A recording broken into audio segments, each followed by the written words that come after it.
Hola hermanos, muy buenos días. ¿Cómo están todos? Espero que estén todos bien en el Señor como siempre. Hoy me gustaría compartir con ustedes una meditación sobre el libro de Salmos, capítulo 51, los versículos 12 y 13. Salmo 51, los versículos 12 y 13, primero vamos a verlos. Vuélveme el gozo de tu salvación y espíritu noble me sustente. Entonces enseñaré a los transgresores tus caminos y los pecadores se convertirán a ti. Primero, a través del título de este salmo, podemos suponer cuándo y con qué corazón escribió David este poema.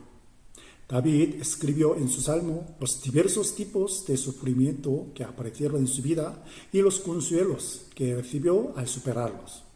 Por eso, sus salmos nos dan mucho consuelo y coraje. Específicamente, este salmo fue escrito después de que David experimentó el fracaso más terrible, miserable y más grande de toda su vida. Sin embargo, desde un punto de vista humano, podemos estar de acuerdo en que los pecados que David cometió son unos pecados que se puede cometer fácilmente si fuera un rey con poder absoluto. Y si echamos un vistazo a la historia desde el pasado, incluso hasta ahora, podemos ver que casi todos los poderosos han cometido más pecados que David. Pero David era un hombre conforme al corazón de Dios. Sabía bien cómo era Dios y era un hombre de fe pura e inmutable en Dios. Por eso, cuando fue reprendido por sus pecados, primero pensó en su origen y se arrepintió sinceramente de sus pecados ante Dios, conociendo el temor a los pecados. Le pidió a Dios el perdón y después, a través de este salmo, le hizo 3 votos a Dios. Mientras meditaba en estas palabras esta semana, he hecho algunas preguntas muy importantes sobre nuestra fe. Primero, todos podemos estar de acuerdo en que David era un hombre salvo, ¿verdad? Entonces, ¿cómo una persona salva puede cometer un pecado tan terrible y tan grande como aquellos? ¿Y qué le va a pasar si una persona salva comete un pecado tan grande? ¿Acaso se va a perder la salvación que recibió? ¿Y qué necesitamos para recuperarnos del pecado? ¿Y qué debemos hacer después de recuperarnos del pecado? ¿Cómo piensan, hermanos y hermanas? En nuestra vida de fe, todos nosotros habríamos hecho estas preguntas al menos una vez.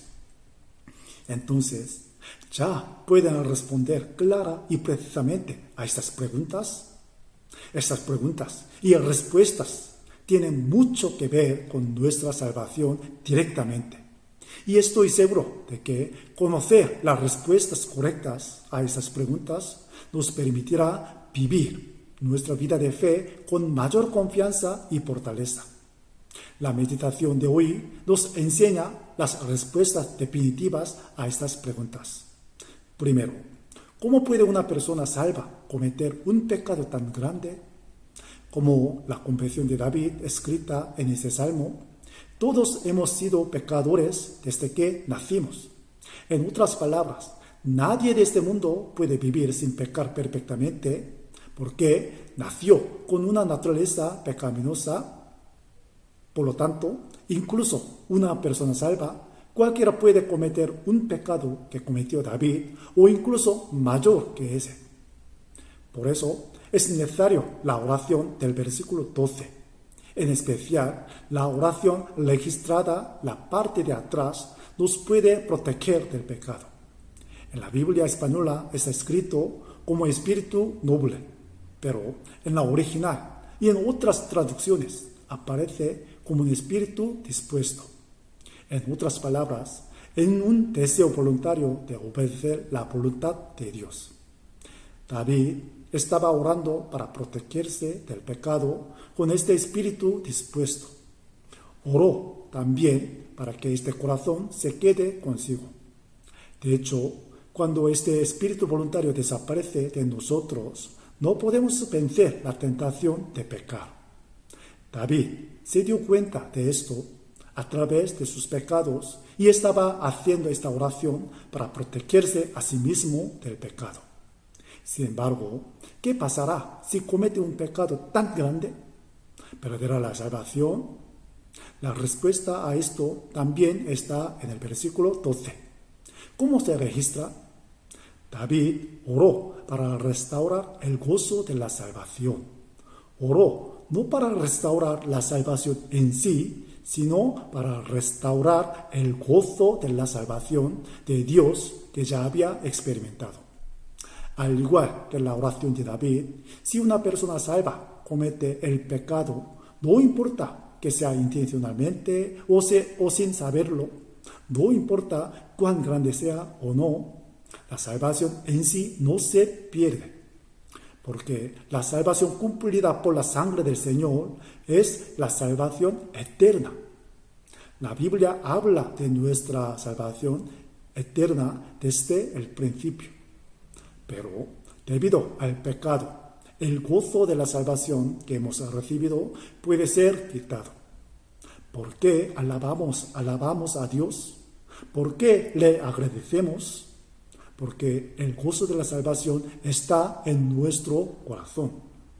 Sin embargo, debido al pecado, si el gozo de la salvación desaparece de mi corazón, no puedo ofrecer las gracias a Dios.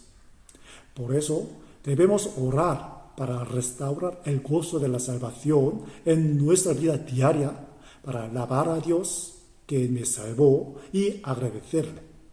Esta es la manera de recuperarse del pecado. Y lo que es más importante, tenemos un trabajo que hacer después de recuperarnos del pecado. En el versículo 13 se pone el primer voto de David a Dios después de su recuperación del pecado. ¿Cuál es? Enseñar a los pecadores el camino del Señor. En otras palabras, enseñar el camino del Señor es predicar el Evangelio de salvación. David nos está diciendo que su mayor voto, lo primero que debe hacer es enseñar a los pecadores el camino del Señor. ¿Quiénes son los pecadores? Son todos aquellos que no han recibido la salvación del Señor. Este voto que les enseña el camino del Señor y predica el Evangelio de la salvación debe ser nuestro voto también. ¿Qué piensan, hermanos y hermanas? Debido al pecado, si perdemos el gozo de la salvación que hemos recibido, no seremos capaces de predicar el camino del Señor, o sea, el Evangelio de salvación. Es por eso que la oración del versículo 12 es necesaria para nosotros todos los días, y el voto del versículo 13 lo pagaremos de por vida. Espero que la meditación de hoy les hayan ayudado a darse cuenta de esta importante verdad. Que tengan un buen fin de semana a todos y espero que nos podamos ver pronto.